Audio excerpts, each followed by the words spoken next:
Herzlich willkommen zu einer neuen Folge hier auf Johns MOBA. Heute habe ich wieder was ganz Spannendes für euch, und zwar diese kleine Lokomotive hier. Und das ist ein wirklich spannendes Modell, einerseits von der Historie, aber auch von der Phase, in der es bei Märklin gebaut wurde. Es handelt sich nämlich wieder um ein Märklin-Modell, und zwar um dieses hier, die 3607, die gebaut wurde im Zeitraum 1989 bis 1993. Also jetzt schon ein paar Jährchen auf dem Buckel. Ihr bekommt die Lokomotive in einem relativ guten Zustand, oft bei eBay, da oft auch für unter 100 Euro. Und wir schauen uns jetzt mal ein, ob das Ganze hier ein tolles Einsteigermodell ist oder ob man da eher die Finger von lassen sollte.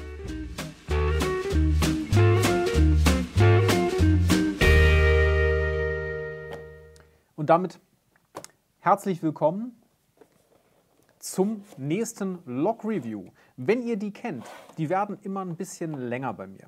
Das heißt, ihr findet unten diese ganzen Kapitel und könnt da entscheiden, welche Themen sind für euch richtig spannend, oder schaut ihr vielleicht heute ein, zwei, morgen ein paar mehr, je nachdem, wie es bei euch zeitlich aussieht. Wenn ihr meine Stimme von sonst kennt, habt ihr vielleicht auch gerade gemerkt, die klingt ein ganz bisschen anders.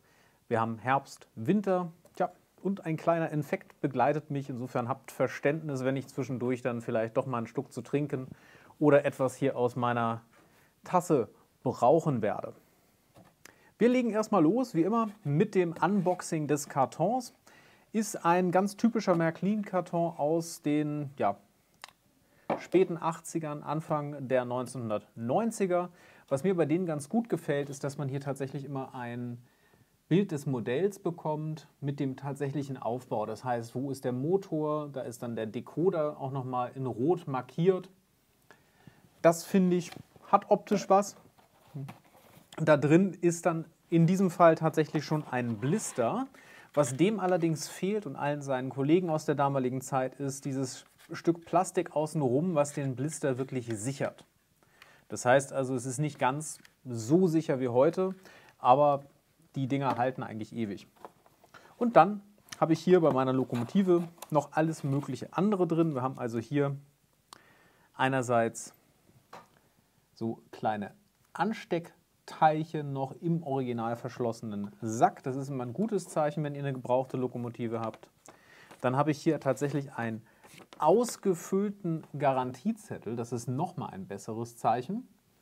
Und zwar wurde die Lokomotive erworben am 1.12.1994, und zwar in Gelsenkirchen. Ja, wenn es das Modellcenter dort immer noch gibt, dann herzliche Grüße.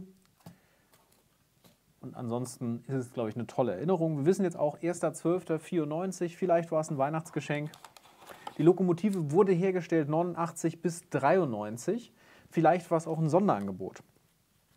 Und dann haben wir hier noch zwei weitere Sachen. Das eine ist, zu dem Zeitpunkt hat Märklin tatsächlich schon losgelegt mit solchen Warnhinweisen. Und das ist hier quasi der Warnhinweis zum Digitaldecoder C80. Und dann haben wir hier noch die Anleitung. Hier auch wieder, wie bei allen Lokomotiven aus der Zeit, der interessante Unterschied zwischen dem doch recht gefühlt hochwertig gedruckten Garantiezettel und dem wahrscheinlich teurer gedruckten, aber nicht ganz so hochwertig wirkenden Druck der Anleitung. Hier auch wieder eine ganze Reihe an Betriebsnummern, die hier betroffen sind. Ich denke mal, das waren die ganzen verschiedenen Farbvarianten, die es hier gab. Sehen wir hier auch, da kommen wir bei der Historie des Modells ja noch ein bisschen zu. Die hat unterschiedliche Namen gehabt. Und dann haben wir hier so die übliche Erklärung, wie ich die Lokomotive öffne, wie ich die Wartung vornehme. Das ist eine Sache, kann man schon vorwegnehmen, die wunderbar ist bei diesen älteren Lokomotiven. Die sind einfach zu warten, man kann unglaublich viel selber machen. Also da hat man damals aus meiner Sicht sehr viel richtig gemacht. Und das war es eigentlich schon, was hier so an der Lokomotive mitgeliefert wurde. Und ich habe es eben gesagt, Historie kommen wir gleich zu. Und ich denke, damit können wir auch reinstarten, bevor wir uns das Modell hier wirklich im Detail angucken. Wir haben heute mal tatsächlich keine Einheitslokomotive. Einheitslokomotive habe ich schon ganz, ganz oft erklärt. Deswegen bin ich froh, dass ich das heute nicht tun muss. Wenn ihr das nicht kennt, aber wissen wollt, habe ich hier oben ein Video für euch verlinkt, da erkläre ich das nochmal. Das hier ist allerdings eine Lokomotive, die wurde entwickelt für einen spezifischen Anwendungsfall bei der preußischen Staatseisenbahn. Und die preußische Staatseisenbahn war tatsächlich, bevor wir eine deutsche Bahn hatten, das heißt eine Reichsbahn mit Gründung der Weimarer Republik, war die preußische Eisenbahn das größte Eisenbahnunternehmen, teilweise sogar der Welt. Wenn wir uns eine Karte von damals angucken, war Preußen riesig. Also auch die heutigen Bundesländer in Deutschland haben ja so eine grob ähnliche Strukturen wie schon früher. Das heißt also auch heute zum Beispiel Baden-Württemberg oder Sachsen oder so oder auch Bayern, die sind ja basierend auf alten Grenzen der Fürstentümer und der Länder. Und Preußen hat quasi 2/3 der Landfläche des Deutschen Reiches umfasst damals und entsprechend groß war das Eisenbahnnetz. Preußen hatte speziellere Anforderungen teilweise und so auch der Weg zu dieser Lokomotive. Es gibt etwas, und zwar die spätere Baureihe 74, beziehungsweise ich glaube vorher T12. Das war eine Lokomotive, die von den preußischen Staatseisenbahnen relativ viel eingesetzt wurde und die war ab einem bestimmten Zeitpunkt zu schwach. Das heißt, man hat ein stärkeres Modell gesucht, man wollte eine Lokomotive, die ungefähr die gleichen Leistungsdaten aufweist wie die Baureihe 38 später, die berühmte P8. Und diese Lokomotive sollte allerdings noch eine Besonderheit haben. Und diese Besonderheit war, die Lokomotive sollte gleich schnell vorwärts als auch rückwärts fahren können. Und das ist ein ganz interessanter Punkt, denn mit Beginn der Eisenbahn, wirklich mit Beginn der Eisenbahn in den 1830er Jahren, hatte man immer ein Problem. Ein Problem, was uns als Modellbahnern oft gar nicht unterkommt. Und zwar das Problem, dass die Lokomotive in eine Richtung schneller fuhr als in eine andere. Vorwärts schneller als rückwärts. Müsst ihr euch ähnlich vorstellen wie bei einem Schiff zum Beispiel. Da habe ich vorne den Bug und hinten das Heck. Und meistens fahren die Schiffe vorwärts schneller als rückwärts. Deswegen sind sie vorne auch so schön schnittig. Das ist bei den Lokomotiven damals ähnlich gewesen. Das heißt, ich habe bei den Dampflokomotiven ja so diesen klassischen Aufbau, wie bei dieser hier auch. Das heißt, ich habe hier irgendwo den Bereich, wo sich der Lokführer und Heizer befinden. Dann habe ich hier den sogenannten Kessel davor. Und hier vorne habe ich die Front und hier hinten habe ich das Heck der Lokomotive. Und hier habe ich dann irgendwie so einen Zug dahinter. Das war der ganz klassische Aufbau. Das ist entstanden aus einer Gedankenwelt, die ist erstmal relativ naheliegend gewesen, und zwar Pferdefuhrwerke. Ja, da habe ich hier vorne die Pferde, dann habe ich irgendwo den Kutscher und hier hinten hatte ich die Kutsche, wo die Leute dann drin saßen. Und die ersten Eisenbahnen, die man sich angucken kann, zum Beispiel jetzt die sogenannte Rocket von Stephenson, das war also, Rocket hieß die Lokomotive, oder eben in Deutschland die Adler, die erste Lokomotive hier in Deutschland auf der Strecke Nürnberg-Fürth, glaube ich. Die waren zumindest vom Gedanken noch sehr, sehr nah an diesen Pferdefuhrwerken dran. Es gab ja auch sehr, sehr viele sogenannte Pferdebahnen am Anfang. Das heißt, da haben Pferde vorne gezogen und dahinter hingen die Wagen. Aus dem Gedanken heraus ist das ja erstmal logisch, dass man sagt, man baut das Ganze so auf und hinten hängen die Wagen. Jetzt hat man natürlich bei Pferdefuhrwerken den Vorteil, man kann am Ende der Strecke einfach umkehren, indem man wendet und in die andere Richtung zurückfahren. Das funktioniert bei der Eisenbahn, die an diese Schienen gebunden ist, nicht. Und mit Beginn der ersten Eisenbahn hatte man das Problem, dadurch, dass die Lokomotiven so konstruiert waren in der Regel, dass sie vorwärts schneller fahren konnten als rückwärts. Zum Beispiel durch Vorlaufachsen, die für einen ruhigeren Betrieb sorgten. Bevor wir jetzt in das Modell einsteigen, nur nochmal der Hinweis, das sind diese Laufachsen hier vorne, diese beiden. Und das sind die Antriebsachsen der Lokomotive. Das ist der Grundaufbau jeder Dampflokomotive. Ich habe Antriebsachsen Und dann habe ich, wenn ich höhere Geschwindigkeiten fahre zum Beispiel, brauche ich das, diese Achsen hier, die die Lokomotive quasi so ein bisschen lenken und in der Spur halten. Und in der Regel war die Konstruktion eben so, dass die Lokomotive nach vorne schneller fahren konnte als zurück, aufgrund dieser Achsverteilung. Und dann kam bei vielen Lokomotiven noch der Tender hier hinten dazu, das heißt dahinter noch der Tender dahinter. Und dann konnte man mit dem Tender voraus nicht ganz so schnell zurückfahren. Was braucht man? Variante A, an jedem Endbahnhof eine Drehscheibe. Man koppelt ab, fährt auf die Drehscheibe, dreht sich um, fährt zurück, koppelt wieder an und kann vorwärts wieder zurückfahren. Eine Variante, wurde oft gemacht. Ganz, ganz oft, gibt ganz, ganz viele Endbahnhöfe von damals, die Drehscheiben hatten. Zweite Variante, man hat einfach damit gelebt, dass man langsamer gefahren ist. Das war auf Nebenbahnen oft der Fall, wo man sowieso nicht so schnell gefahren ist. Das heißt, die Lokomotive konnte vielleicht 80, 90 km/h fahren. Auf der Nebenbahn ist man eh nur 40 gefahren oder 50. Dann war das okay. Dann hat man abgekuppelt, ist zurückgefahren und ist dann halt rückwärts gefahren und konnte nicht so schnell fahren. Jetzt gab es aber ein paar Anwendungsfälle, gerade bei der Preußischen Eisenbahn, die eben mit zu den führenden Eisenbahnunternehmen damals gehörte, wo das eigentlich nicht in Frage kam. Und zwar aus Zeitgründen. Und das ist auch das, wo diese Lokomotive am Ende dann eingesetzt wurde, dadurch, dass man eben ein Design hatte, was vorwärts wie rückwärts mehr oder weniger gleich war. Also wenn ihr euch das jetzt mal anschaut hier, wir haben in der Mitte diese drei sogenannten Treibachsen und dann haben wir jeweils vorne als auch hinten unten diese zwei Laufachsen. Das heißt, die Lokomotive ist, wenn wir jetzt mal den Aufbau hier oben wegdenken, nehmen wir mal so, in beide Richtungen gleich. Also wenn ich den Aufbau nicht sehe, kann ich bei dieser Lokomotive, zumindest von der Radanordnung her, vorne und hinten gar nicht wirklich unterscheiden. Und das ist bei einer gleichmäßigen Gewichtsverteilung schon mal eine ganz, ganz große Grundvoraussetzung dafür, dass ich in beide Richtungen gleich schnell fahren kann. Das war also hier schon mal wunderbar gelöst.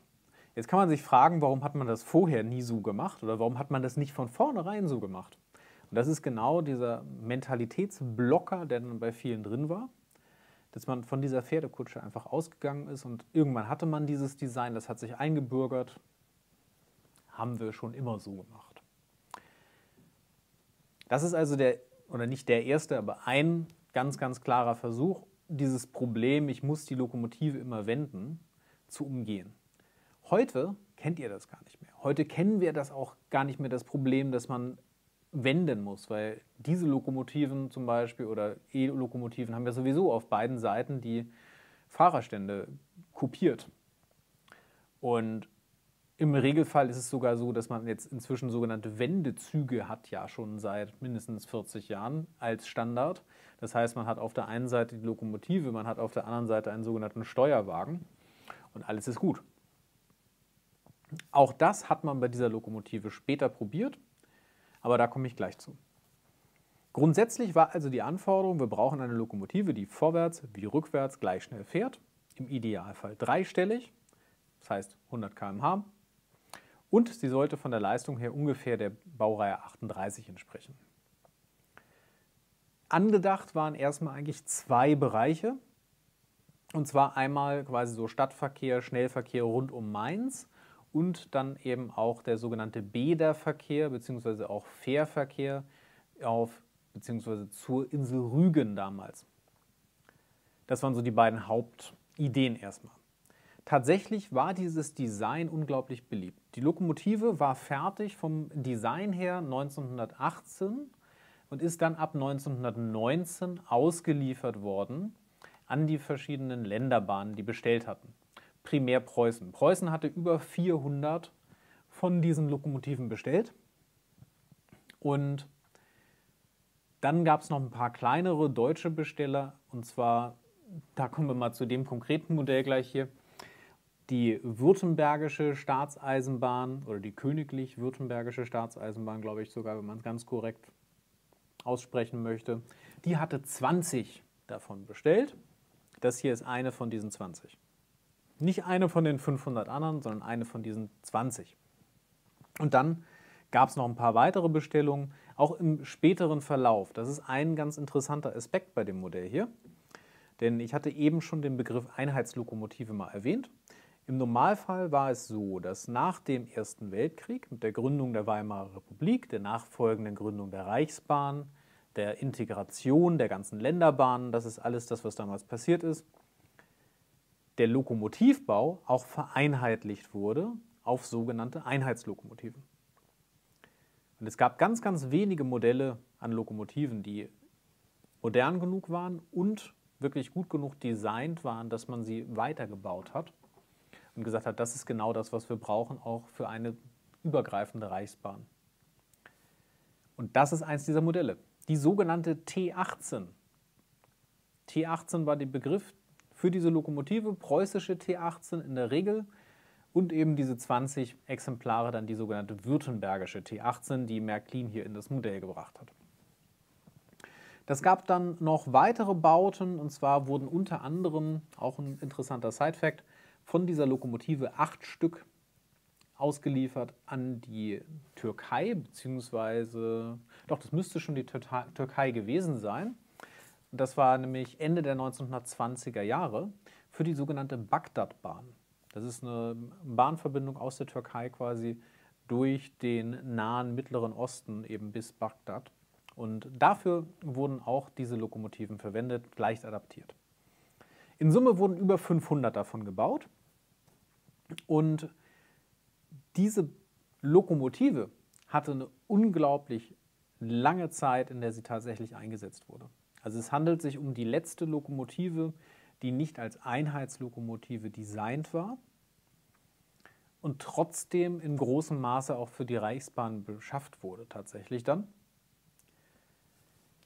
Ihr kennt die vielleicht eher unter der Begrifflichkeit Baureihe 78. Das ist nämlich die Baureihennummer, die diese Lokomotive später bekommen hat. Später heißt in dem Fall 1925, also bis 1925 ist das Modell hier noch als 1127 T18 quasi als Typenbezeichnung gefahren und 1127 als Betriebsnummer. Ab 1925 wurde es dann umbenannt auf Baureihe 78, als das quasi Einheitslokomotivenprogramm dann wirklich in der Breite ausgerollt wurde. Haben die alle neue Betriebsnummern bekommen und hier wurde eben die Baureihe 78 draus. Baureihe 78 hat sich dann sehr, sehr lange im S-Bahn-Verkehr bzw. Schnellbahnverkehr bewährt. Also alles das, wo es wirklich auf Geschwindigkeit drauf ankam, wo man also eine Strecke lang fährt und dann wieder zurückfährt und das relativ schnell machen möchte und keine großen Intervalle dazwischen hat, wo man sagt, jetzt kann ich die Lokomotive mal wenden oder alle diese ganzen Sachen. Da hat sich diese Lokomotive super bewährt, wurde also im Umfeld von Großstädten in Deutschland sehr, sehr gerne eingesetzt dann als wirklich ja, S-Bahn, Schnellbahnlokomotive. Das war ja noch die Zeit, bevor irgendwas in Richtung wirklich Elektrifizierung von Standardstrecken oder eben auch Dieseltraktion in Frage kam. Da ging es tatsächlich damals nur mit Dampf und da war eine Lokomotive, die vorwärts wie rückwärts gleich schnell fahren konnte, wirklich eine Rarität. Muss man ganz klar sagen. Abgesehen davon war die Lokomotive ein relatives Standarddesign. Also da sind jetzt keine großen Besonderheiten technisch drin gewesen, wo man sagt, uiuiui, das macht die ganz besonders. Nein, tatsächlich nicht. Ich glaube, das war aber auch einer der Gründe, warum diese Lokomotive weitergebaut wurde.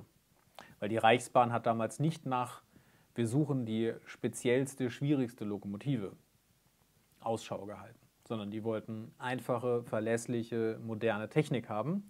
Und das hatten sie hier. Das heißt, wir haben ein Zweizylinder-Modell. Es gibt also hier einen Zylinder auf der Seite einen und das war's. Also keine in der Mitte oder so, die schwierig zu warten sind.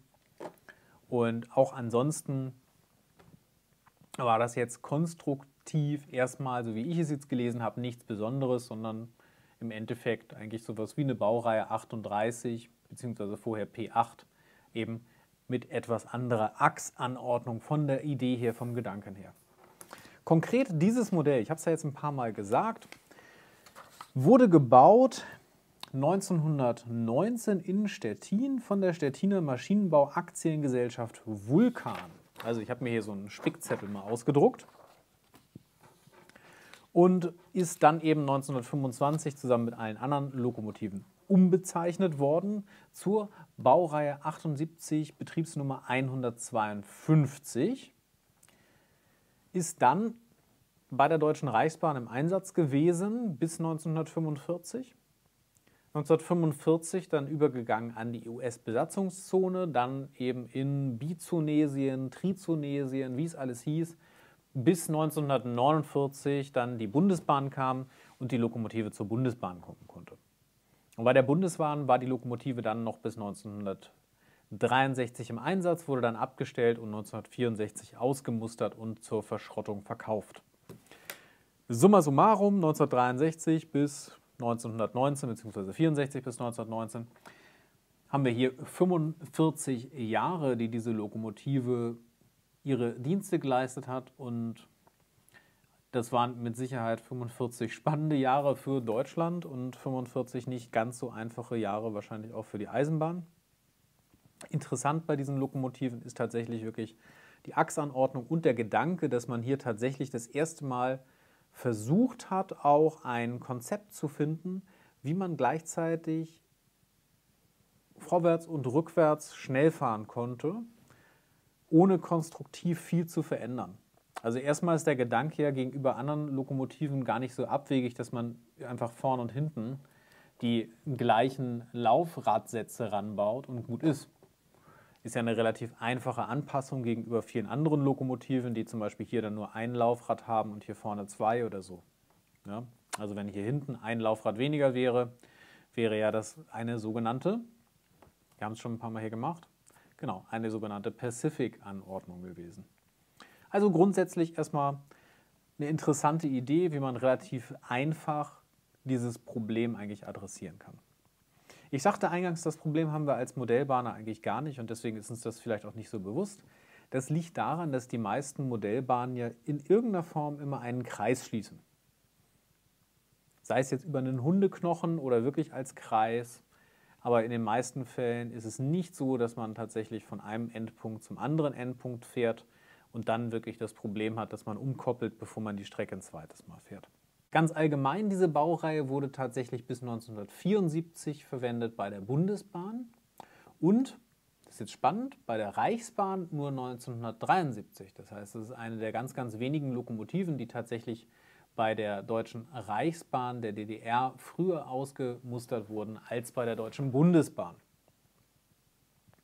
Es gibt von der Baureihe 78 auch noch einige, die erhalten sind, also entweder als fahrfähige Museumslok oder als abgestellte Museumslok. Da kann man sich die ganzen auch nochmal live anschauen. Das konkrete Modell hier leider nicht. Das ist in den 60ern eben schon verschrottet worden. Ja, also so viel mal zum ganzen Historienkomplex, was diese Lokomotive so besonders macht. Und jetzt widmen wir uns mal so dem groben ersten Eindruck und schauen dann nochmal in die Details rein.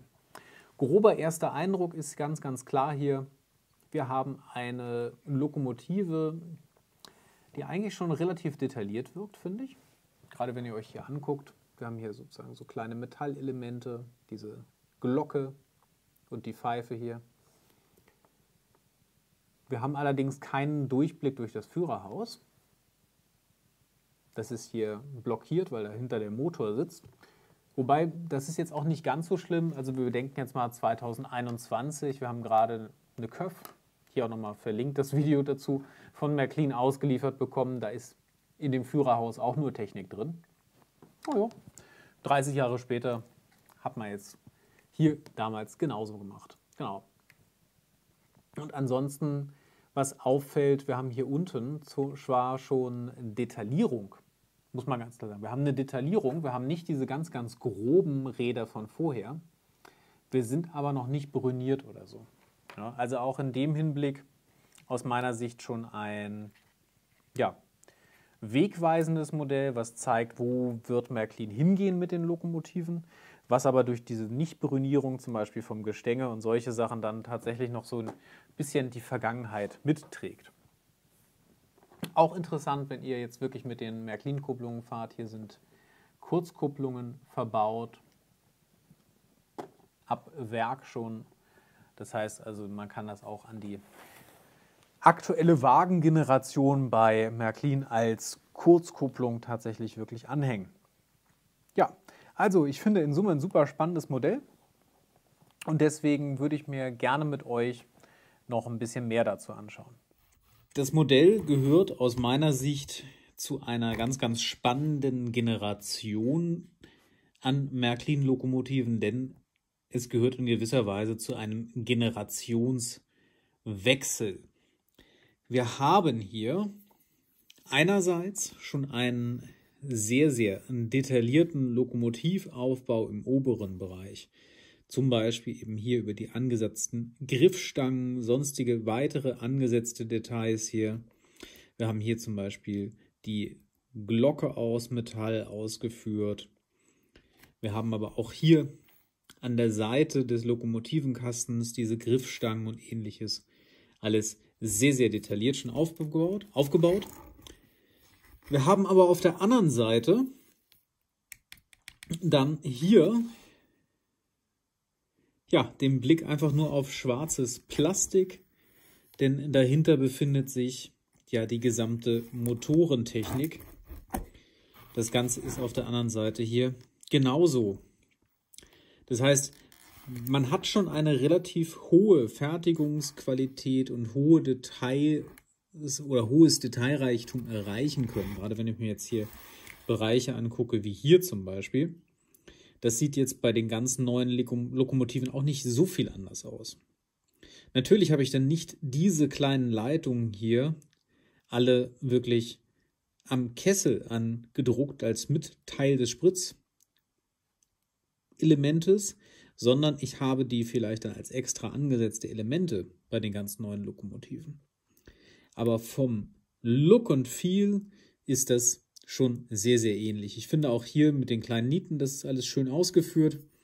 Heute wäre halt hier so ein Fabrikschild, was das wahrscheinlich am Ende darstellen soll, wirklich aufgebracht und aufgedruckt. Genauso hier auf dem Zylinder, das fehlt.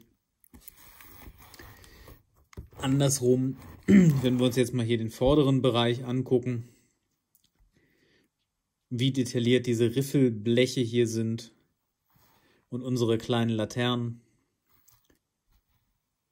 Das ist wiederum vergleichbar zu dem, was man heute auch bei aktuellen Lokomotiven bekommt. Zweiter Teil des Generationswechsels aus meiner Sicht ist dann hier im unteren Bereich das gesamte Gestänge. Das ist einigermaßen detailliert, aber es ist eben noch nicht brüniert und es ist auch noch nicht ganz so detailliert wie jetzt heute oder in späteren Varianten der Lokomotiven. Zum Beispiel hier diese Sechskantschrauben. Ja, ich weiß, die sind dazu da, dass man das öffnen kann, um eben hier die Haftreifen auszuwechseln und solche Dinge. Trotzdem sind die in späteren Generationen viel, viel filigraner ausgeführt und ja, es leuchtet einen eben auch nicht alles so an. Also wenn ihr euch Bilder der Lokomotiven anschaut, wie die eben live im Einsatz sind, dann ist es meistens nicht so glänzend wie hier, sondern deutlich dunkler, so ein Gestänge. Und das war zum damaligen Zeitpunkt schon möglich, weil wenn ich mir jetzt nämlich zum Beispiel hier die kleinen Laufräder hier angucke, haben die eine ganz gewisse Brünierung schon erhalten. Was ich allerdings hier wiederum am Gestänge nicht habe. Also das meine ich mit so ein bisschen Mischgeneration, denn wenn man sich eine Lok anguckt, die vielleicht 5, 6, 7 Jahre später rausgekommen ist, die hat hier schon wieder ein feineres, detaillierteres Gestänge, eben mit auch entsprechender Brünierung wahrscheinlich. Das heißt also, wir haben hier schon einen optisch guten Standard, wenn man die Lokomotive fahren lässt. Wenn man sie sich wirklich aus der Nähe anschaut, auf Details eingehen will, dann wird man hiermit wahrscheinlich im Vergleich zu neuen Lokomotiven nicht ganz glücklich. Also primär hier dadurch Das ist eine neue Märklin-Lokomotive, hier ein komplett gestaltetes Führerhaus wahrscheinlich hätte, eben auch mit Steuerelementen. Wenn ihr euch das anguckt bei den ganzen neuen Top-Modellen wie der Baureihe 2, die ja jetzt gerade rausgekommen ist, ist es sogar dann noch alles mit farbigen Elementen, wie es zum Beispiel jetzt Bachmann schon seit einigen Jahren anbietet. Also da scheint Märklin sich jetzt so langsam hochzuarbeiten auf den Standard. Aber das hier in den 90ern war das wahrscheinlich normal akzeptabel. Heute geht es mal gar nicht. Und das Einzige, was ganz nett ist, man hat hier noch Scheiben davor. Also das ist so das kleine Zugeständnis, dass es dann nicht ganz, ganz schlimm aussieht mit diesem Schwarzen hier. Andersrum, man weiß es bei diesen Lokomotiven der Generation ja, wo sitzt der Motor? Und dann hat man auch nichts anderes zu erwarten. Schauen wir noch mal hier hinten drauf. Also die Kohle, die hier so reingeschüttet ist jetzt nicht übermäßig detailliert. Also man erkennt, dass es Kohle ist, alles okay. Ja. Aber die ist bei den heutigen Modellen auch ein ganz, ganz bisschen schöner. Was mir aber besonders gut gefällt, ist wirklich so der gesamte Frontbereich mit den Laternen, mit den kleinen Griffen, mit diesen kleinen Stangen hier, mit den Riffelblechen. Habe ich es eben schon mal kurz erwähnt. Das gefällt mir richtig, richtig gut. Und dazu passend eben auch dann in dieser Teil der Lokomotive. Mal davon abgesehen, der Gesamtblick. Ich finde, das ist schon eine sehr elegante Lokomotive, muss man ganz klar sagen. Und ich habe auch den Eindruck, wenn man sich die so von der Seite anschaut, dass das Original gut wiedergegeben wird.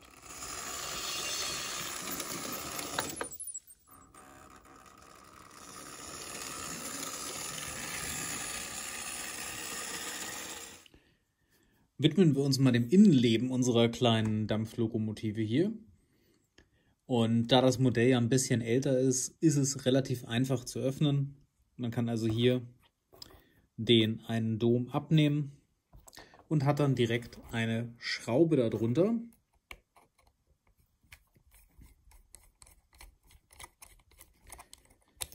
Die drehen wir raus. Ein ganz bisschen muss er noch. Und können dann im Endeffekt mit einem leichten Zug nach hinten direkt hier unser Gehäuse abnehmen. Und das war es schon hinsichtlich dem Auseinanderbauen. Das Gehäuse selber ist eine Mischung aus Plastik und Metall. Das heißt also, der Kessel, das ist Metall, das ist Plastik. Das heißt also, alles, was ihr hier in Schwarz seht, das ist wirklich Metall und der ganze Rest hier ist Plastik. Den legen wir mal beiseite, ist sonst nichts weiter drin zu sehen, außer hier so eine schwarze Maskierung drin. Könnt ihr da jetzt ganz gut erkennen, sodass man eben nicht direkt auf den Motor starrt, wenn man hier in die Fenster reinschaut. So, was haben wir denn in der Lokomotive drin? Erstmal haben wir hier wieder ein Stück Pappe, legen wir auch mal beiseite. Das ist auch so eine weitere Maskierung des Motors.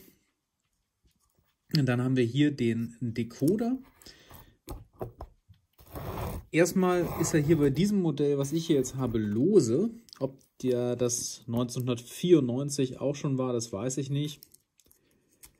Aber er ist sogar verpackt, wie ihr sie hier seht, mit so einer Plastikverpackung.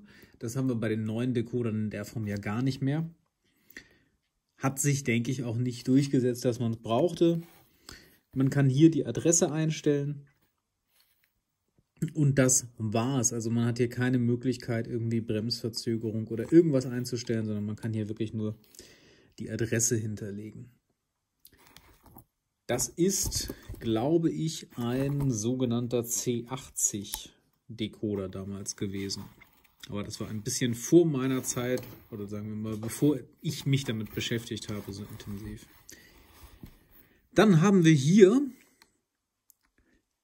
die Rückseite vom Motor und ihr seht hier wunderbar das Getriebe, wie das eben über die kleinen Metallzahnräder runter geht, hier an die Achsen, alle drei eben über die Zahnräder miteinander verbunden. Also wir haben hier auf der Achse selbst ein großes und dann da ein kleines dazwischen. Und so geht das hier über alle Achsen in der Verteilung. Und dann hier einen fast neuwertigen Schleifer natürlich noch drunter. Hier hinten an der Seite seht ihr das Licht hinten und hier seht ihr das Licht vorne. Beides ganz normale Glühlampen. Und wenn wir das Ganze mal umdrehen, ihr merkt schon, das ist einfach ein total leichter Aufbau. Also da gibt es jetzt nicht viele Dinge, die man irgendwie kennenlernen kann. Wir haben also hier den Motor und hier, wenn wir jetzt mal das so ein bisschen nach vorne klappen, kann man das besser sehen, haben wir jeweils dort und dort drin die Motorkohlen sitzen. Und dann kann man im Endeffekt die relativ leicht rausholen, indem man mit einer Pinzette hier diesen ganz, ganz kleinen, dünnen Draht, den ihr da seht, rausholt quasi. Den kann man nach außen aufklappen. Und dann kann man die Motorkohle mit einem leichten Druck von oben auch mit einer Pinzette zur Seite rausziehen. Das hier ist nicht magnetisch. Ja? Warum? Wir haben hier einen nicht permanent Magneten, sondern einen Elektromagneten, der eben nur beim Betrieb hier mit Strom versorgt wird und ein entsprechendes Magnetfeld aufbaut. Die Nachfolgergeneration mit dem sogenannten Hochleistungsmotor, die hat ja einen Permanentmagneten verbaut. Genau, das ist es aber so, was man hier im Innenraum sehen kann. Das gesamte Chassis hier unten, das ist alles komplett aus Metall. Also die Lokomotive hat sich im Gewicht gar nicht so großartig verändert. Nur weil ich jetzt hier den Kessel und die sonstigen Aufbauten nicht mehr dran habe. Alles ist gut zugänglich, technisch, denke ich, auch gut aufgebaut. Also es funktioniert ja auch schon sehr, sehr lange. Es ist hier liebevoll geölt, muss man tatsächlich sagen. Also eher ein bisschen zu viel des Guten. Und ansonsten gibt es hier gar nicht viel zu sagen oder viel zu sehen. Interessant finde ich immer die Kabelverlegung hier. Also da denke ich mir jedes Mal, man erkennt schon bei den Lokomotiven aus der Generation noch, dass die ursprünglich mal nur mit der Hälfte der Kabel quasi gedacht waren. Also ohne den Decoder, der hier sitzt, sondern einfach mit so einem Umschalter hier drin. Kann man, glaube ich, auch ganz gut erkennen, dass hier zum Beispiel noch ein Schraubloch ist, was man mit dem Decoder aber überhaupt nicht benötigt. Ja, jetzt machen wir es wieder zu. Geht genauso einfach wie ab. Das heißt also im Endeffekt einfach draufsetzen das Ganze wieder und die Schraube fest. Das mache ich kurz und dann machen wir weiter. Jetzt habt ihr die Details gesehen. Also auch im Detail, denke ich, kann man mit dem Modell auf jeden Fall was anfangen. Die Frage ist ja, lohnt sich der Kauf jetzt wirklich oder nicht? Und das kann man am Ende eigentlich nur auf der Anlage herausfinden. Starten wir unseren Fahrtest der württembergischen T18. Wir fahren einmal wieder unseren kleinen Kreis hier durch den Bahnhof. Dabei sind verschiedene Bogenweichen, R1-Kurven, also alles, was man sich als Modellbahndesigner so wünscht. Und wir schauen mal, ob die Lokomotive das bei Vollgas denn gut hinbekommt. Zum Steuern habe ich hier wieder meine Central Station App, die ich verwende. Dort ist die Lokomotive angelegt über die Datenbank mit passendem Logbild. Und ihr seht, ich habe jetzt hier Prozentwerte genommen, keine km/h, weil der Motor hier einfach so ein altes Modell ist, dass man da eher über Prozente spricht, als über irgendwelche tatsächlichen Geschwindigkeiten. Ich ziehe jetzt einfach mal Vollgas hoch und wir gucken, was passiert.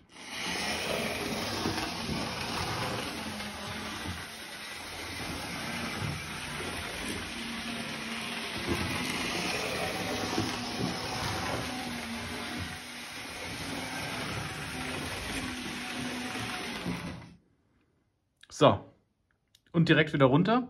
Was haben wir jetzt gesehen? Also die Lokomotive hat keine Anfahr- oder Bremsverzögerung, wie ihr gesehen habt. Und sie ist ja ansprechend schnell. Man könnte jetzt denken, dass sie vielleicht noch ein bisschen schneller fahren würde. Aber sie kommt hier super schnell und super sicher durch alle Kurven, so wie es aussieht, durch. Dabei ist sie natürlich laut, wie alle alten Märklin-Lokomotiven, was ja auch so ein bisschen den Charme von den Teilen ausmacht. Ja, großer Nachteil der alten Motorengeneration und der ganz alten Decoder ist natürlich das Thema Langsamfahreigenschaften, und ich versuche es einfach mal mit euch, das hier ein bisschen zu simulieren. Ihr werdet sehen, dass das quasi unmöglich ist.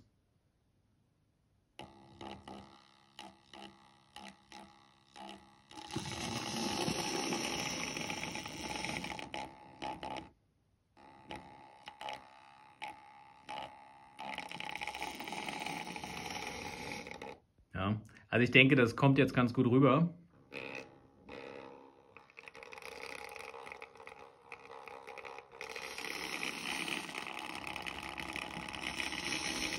Man kann sehr langsam fahren, aber es gibt halt immer einen Punkt, an dem es dann plötzlich ein ganz bisschen schneller wird. Ja, und dazu gibt es natürlich dann immer noch dieses sehr angenehme Geräusch von diesem alten Motor. Also im Rangieren sind die ganz neuen Lokomotiven da definitiv im Vorteil.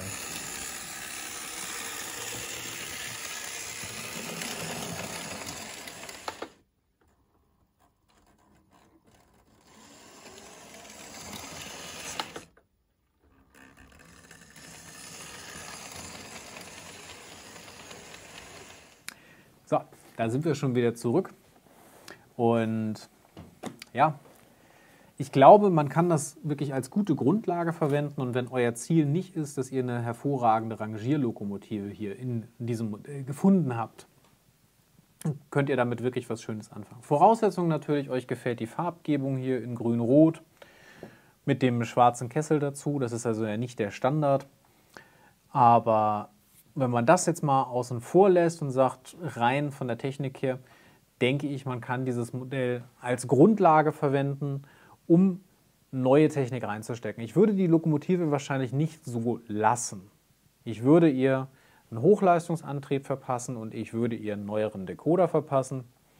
Und dann habt ihr hier ein ganz tolles Modell, mit dem ihr viele Jahre wirklich Freude haben könnt. Klar, die Detaillierung ist nicht auf dem Stand 2021.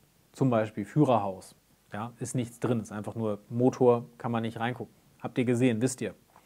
Aber wenn ihr das wisst und akzeptiert, dann bekommt ihr hier für 100 € plus Hochleistungsantrieb 30 € und neuer Decoder 30 €, also 160 € ein super Modell, was tatsächlich von der Detaillierung her auf einem ähnlichen Niveau ist, beziehungsweise sogar noch höher ist als die heutigen höherwertigen Start-up-Modelle. Es bleibt natürlich immer noch ein Problem, und zwar solche Knallerangebote wie die 36244, die Baureihe 24 zum Beispiel, mit Sound- und Rauchgenerator, die teilweise angeboten wird für 200 € oder weniger, wenn ihr mal eine Aktion bekommt, wo die dann wieder verfügbar ist. Ja, da kommt man hiermit nicht gegen an. Andersrum habt ihr hier tatsächlich aus meiner Sicht am Kessel und so ein höheres Detaillierungslevel als bei den Lokomotiven. Also es ist ein bisschen die Frage, wo kommt es euch drauf an? Ich halte es auf jeden Fall für ein Modell, was man empfehlen kann. Und mir macht die Lokomotive jetzt auch Spaß. Insofern werden die eigentlich preußische, aber irgendwie, weil Märklin in Württemberg sitzt, württembergische T18 und ich jetzt hier mal wieder ein paar Schnellzugwagen durch Fredhaun jagen. Ich hoffe, es hat euch gefallen. Wenn ja, sehen wir uns bestimmt beim nächsten Mal wieder. Und bis dahin bleibt gesund, macht's gut. Ciao.